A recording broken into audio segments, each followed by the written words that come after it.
Penyebab kegagalan budidaya ikan nila dan gurame ada dua. Yang pertama untuk nila, saat pemeliharaan kecil itu banyak yang mati. Biasanya sampai 50%. Berikutnya lagi setelah panen umumnya penjualannya susah karena di pasaran sudah overload. Untuk gurame kegagalan juga ada dua. Yang pertama adalah ikan mati di saat kecil dan ikan mati saat mau panen. Sementara untuk kerugian dua-duanya adalah yang pertama untuk nila itu kita rugi listrik dan juga kita rugi pelet. Untuk gurame kita hanya rugi waktu karena panennya bisa mencapai 1 tahun. Kalau untuk tempatnya adalah milik sendiri, itu saya kira untuk rugi waktu gurame itu tidak begitu terasa. Tetapi kalau ngontrak harus dihitung-hitung sehingga untuk marginnya bisa tercapai. Assalamualaikum warahmatullahi wabarakatuh dan selamat malam teman-teman, ketemu lagi dengan Sugino Sugi Bekasi. Untuk malam ini kita melanjutkan lagi starting untuk budidaya ikan gurame dengan pertimbangan seperti sudah di video-video sebelumnya.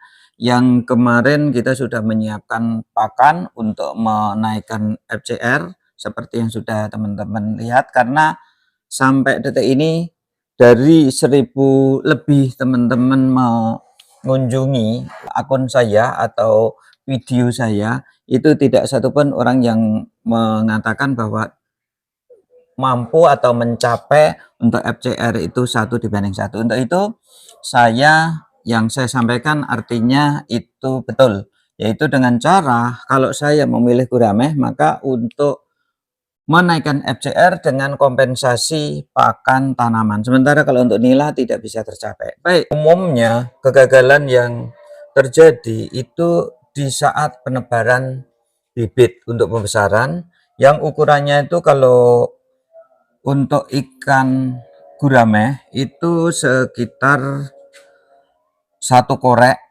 Terus berikutnya lagi yang paling besar adalah 3-4 jari. Dan saat itu saya melakukan penebaran yang terakhir untuk gurame itu sekitar 800. Harganya saat itu ada yang 7.000 maupun ada yang 6.000. Yang 7.000 itu ada 500 ekor, berarti kan 3.500.000. Berikutnya lagi yang 6.000 itu harganya jumlahnya sekitar 300, berarti sudah 1.800.000.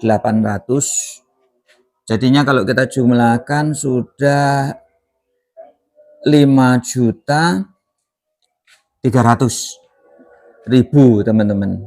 Bisa kebayang ya, cukup banyak. Nah, itu yang gurame itu habis sama sekali. Kalau nila umumnya hanya tersisa maksimum itu 50% dari saat menebar, dan itu juga sudah diakuin secara kalayak ramai.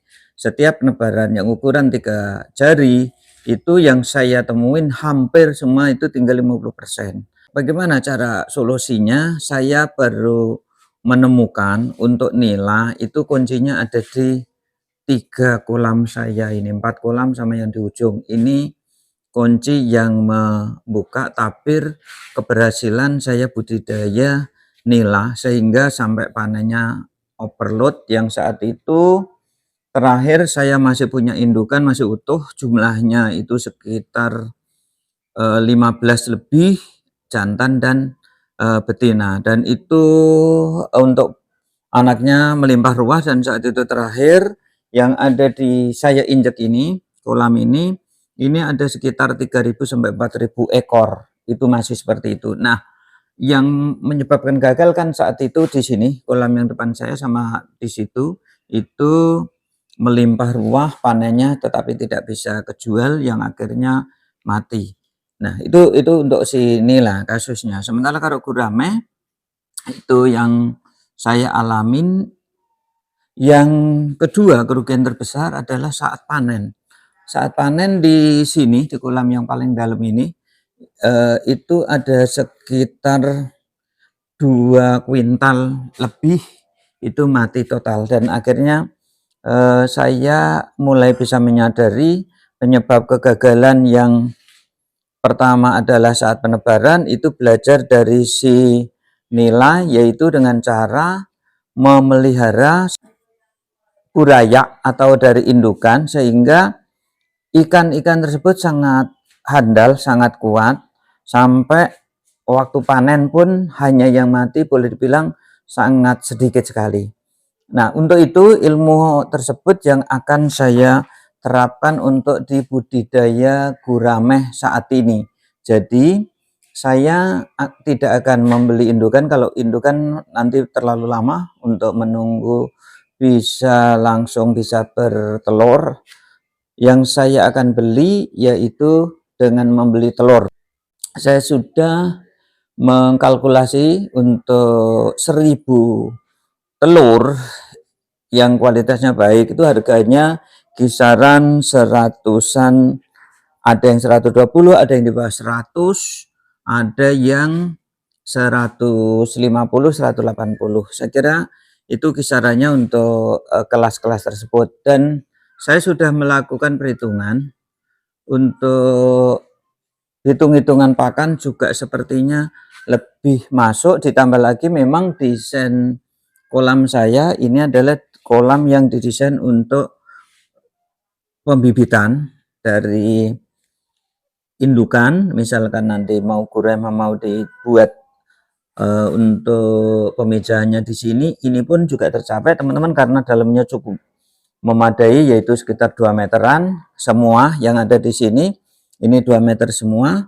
Ini bisa kita desain untuk tempat indukan seperti nila yang sebelumnya. Itu yang akan kami lakukan untuk menghindari terjadinya kematian massal. Penyebab kematian massal di masa penebaran baik gurame maupun nila itu umumnya karena faktor kelelahan. Biasanya pihak distributor atau reseller itu tidak melakukan mengistirahatkan si ikan yang dia adakan, umumnya kan dari luar kota, misalkan dari Sukabumi, dari Subang, dari Bogor, itu terus langsung karena ada yang beli langsung dijual. Itu teman-teman, jadi ini saya kira rahasia untuk menuju kesuksesan untuk budidaya gurame yang akan saya lakukan, dan optimisme yang saya rasakan itu karena untuk menopang pakan itu ternyata sangat sederhana sekali teman-teman ya. Dari pakan setelah menuju ikan itu sekitar, bahkan dari ukuran 2 jari pun untuk ikan gurame itu sudah mau memakan daun-daun talas. Makanya kenapa pemilihan tales itu saya memilih tales lompong atau tales sayur yang untuk si daunnya itu lebih lembut. Jadi ini lebih lembut, ini contohnya. Terus berikutnya lagi juga sangat pesat untuk pertumbuhannya, ini seperti ini ya, ini pesat sekali, baru kapan ditanam sudah seperti ini, padahal akarnya mungkin juga baru mulai numbuh, dan bahkan ini sudah ada yang berbentuk daun lebar. Tentu ini hal-hal yang akan membuat faktor kenaikan untuk FCR itu luar biasa. Kalau bagi saya menghitung FCR itu adalah total dari panen dikurangin dari pakan yang diberikan. Sementara pakan yang saya akan perhitungan hanya pakan untuk si pelet. Sementara kalau yang ini untuk tales itu kan kita hanya modal pertama saja, misalkan pot, terus bibit. Selanjutnya gimana untuk air?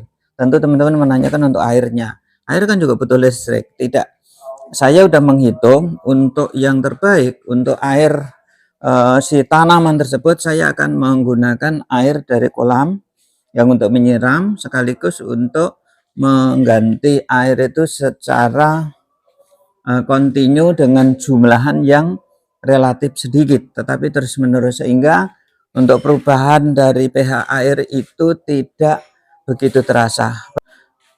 Dengan persiapan yang ada ini tadi sudah dikeringkan, tinggal melakukan penembelan sedikit. Ini kolam yang ada di sini ini relatif tidak ada bocor, yang bocor hanya di sini, yang di sini hanya sebagai untuk pembuangan itu.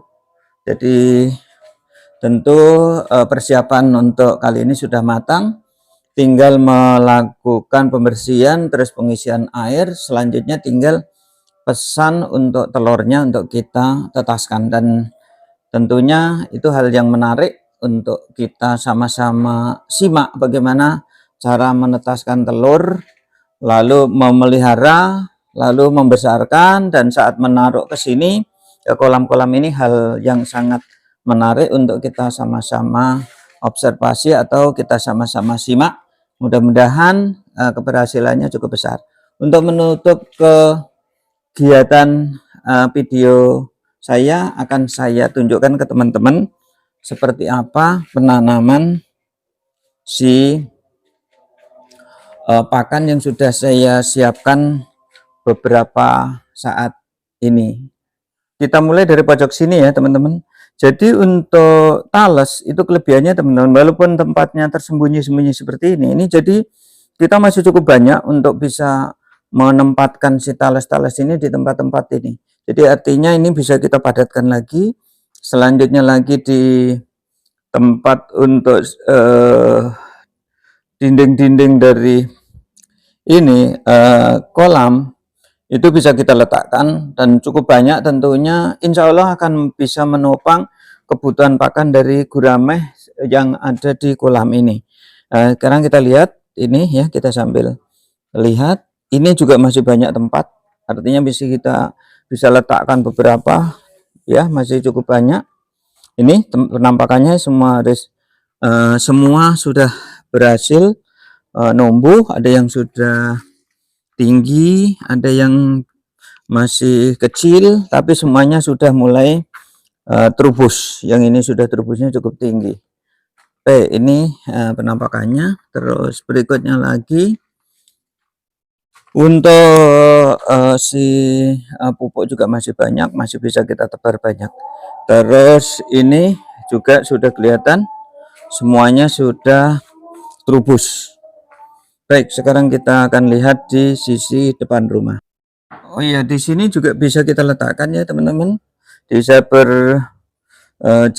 Di sini masih ada, di antara pot ini bisa kita letakkan untuk si tanaman talas. Juga demikian yang untuk dinding di sini sampai di ujung sana masih bisa. Di sini juga masih bisa. Artinya cukup banyak sekali yang bisa kita tanam untuk sebagai sumber pakan dari dedaunan. Juga demikian sepanjang jalan ini sampai di depan sana itu bisa kita letakkan cukup banyak, bisa puluhan.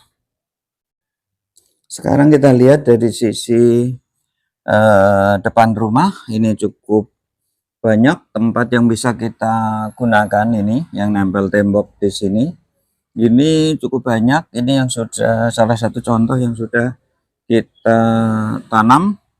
Ini ada 1 2 3 4 5, ada 5. Ini tentu juga nanti akan masih bisa, jadi kalau kita jumlah bisa 10, bisa lebih, bisa 12 bahkan lebih.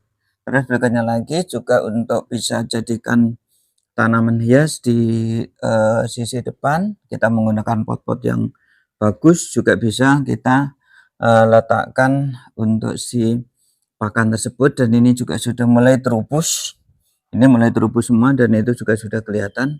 Tentu semua pakan tersebut akan mudah atau akan mencukupi kebutuhan pakan-pakan dari si gurame tersebut, dan itu terus bisa kita kembangkan terus.